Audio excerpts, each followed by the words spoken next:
Good evening, my Real News Media TV family. Welcome back to the channel for another news update. And in the news this evening, 24-year-old man fatally shot after allegedly challenging police in Yuatan. The Independent Commission of Investigations has launched a probe into the police fatal shooting of a man in Yuatan, St. Catherine on Wednesday. The deceased is 24-year-old Joanna Giles, otherwise called Brandon, of Innswood Village, Spanish Town, St. Catherine.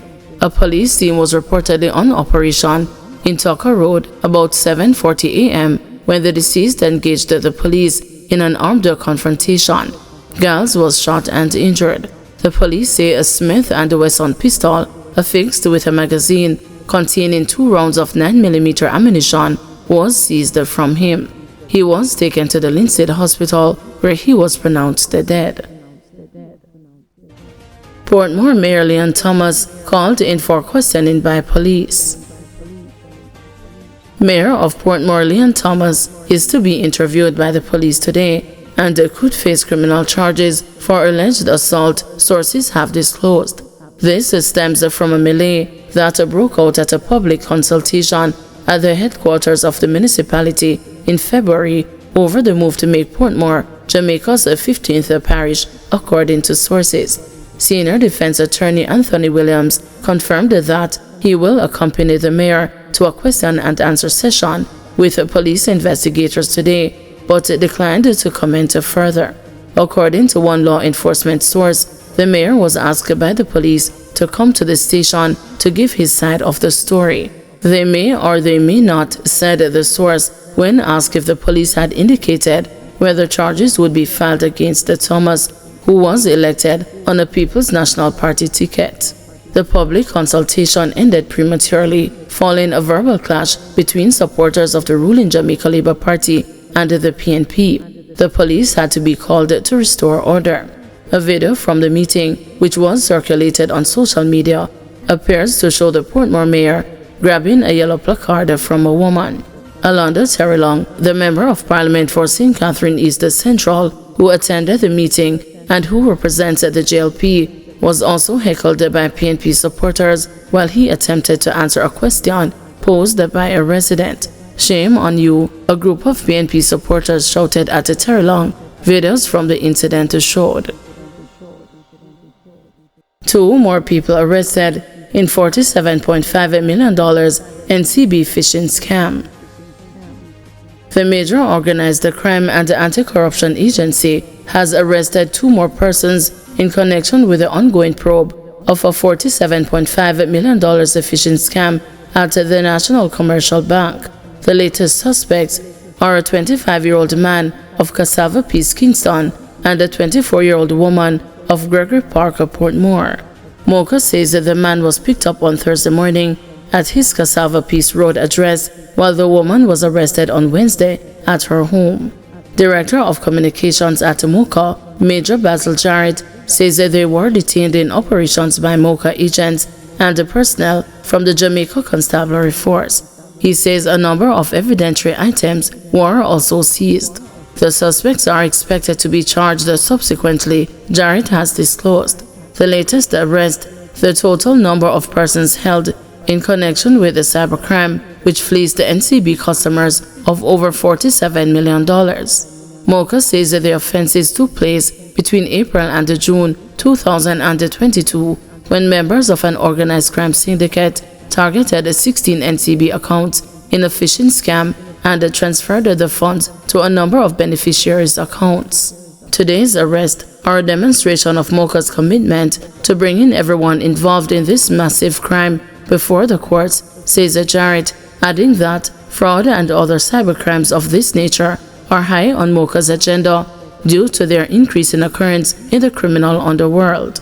According to the Statistical Institute of Jamaica, in its latest Jamaica National Crime Victimization Survey, which was published last week, there were 88,108 incidents of bank customer fraud reported in 2023. Mocha says this is an indication that white-collar crimes are becoming just as prevalent as street crimes. Jarrett is urging members of the public to remain vigilant in their online activities and to report any suspicious activities involving financial transactions to the Mocha's tip line at 888 Mocha Tip. Leona Bradshaw and the co-accused to return to court June 5 in murder of Paulwell's daughter and her mother. Leona Bradshaw and her 3 alleged accomplices implicated in the murder of politician Philip Paulwell's 10-month-old daughter, Saroya, and her mother, Tashana Patterson, are scheduled to return to court on June 5 when a trial date is to be set. The 4 appeared in the Home Circuit Court this morning via Zoom and were remanded by Justice Lorna Shelley Williams. Bradshaw, a U.S. Navy officer who shares a child with Paulwell, is charged along with her cousin, Roland Balfour, alleged triggerman David Smith, and B. John Black. When the matter was mentioned, the prosecution indicated that it has received the communication forensics and the cybercrime division and that its case is now ready. Consequently, a date was scheduled for plea and a case management hearing where a trial date is to be agreed by both the prosecution and the defense. Bradshaw is charged with 2 counts each of capital murder, conspiracy to murder, kidnapping, and conspiracy to kidnapping. Balfour is facing 2 counts each of accessory before the fact to kidnapping and accessory before the fact to murder.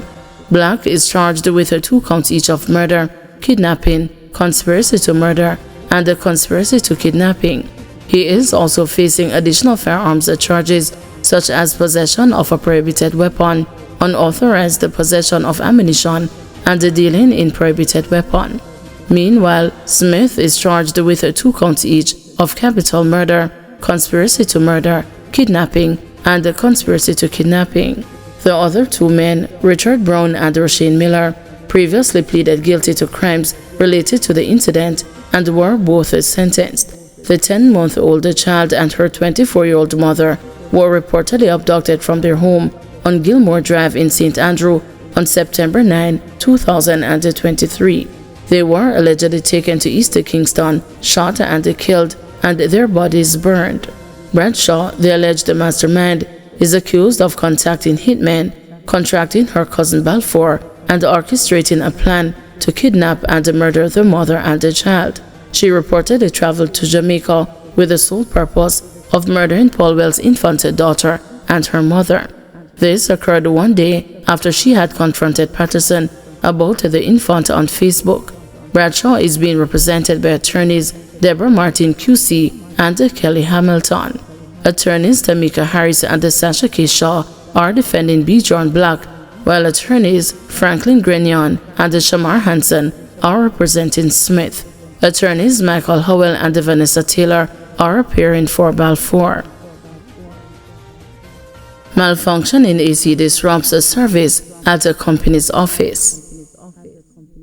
The company's office of Jamaica is advising that customers will experience delays and discomfort at its office as a malfunction in air conditioning unit has led to illness among its staff. In a notice on Thursday, it said the air conditioning unit on the ground floor of its main office in Grenada Way in New Kingston is currently out of service. This has resulted in a depletion in our workforce due to illness.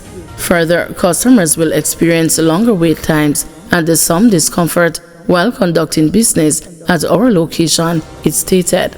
The company's office says it is working to resolve the issue and is implementing short-term measures to improve conditions and minimize the impact of service delivery. It said it expects the normal operations to resume soon. U.S. Embassy addresses submission of documents during visa application process. The U.S. Embassy has moved to address what it says are inaccuracies circulating online regarding the submission of documents during the visa application process. In a statement posted on X, formerly Twitter, on Wednesday, the embassy stated that while certain visa classes can require uploading documents to a portal before the interview, this is not a general requirement. Unless asked by the embassy to upload a specific document, applicants should not email or attempt to make an upload, the embassy underscored.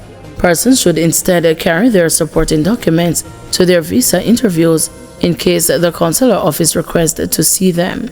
Meanwhile, in a separate post on X on Monday, the U.S. Embassy warned the persons against submitting fake documents with their visa applications.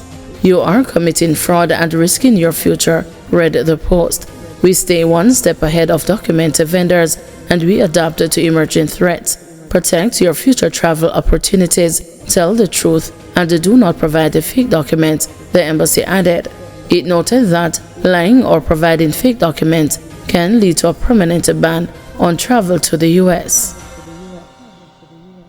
Thank you everyone for watching. See you tomorrow morning at 6 a.m. for another news update.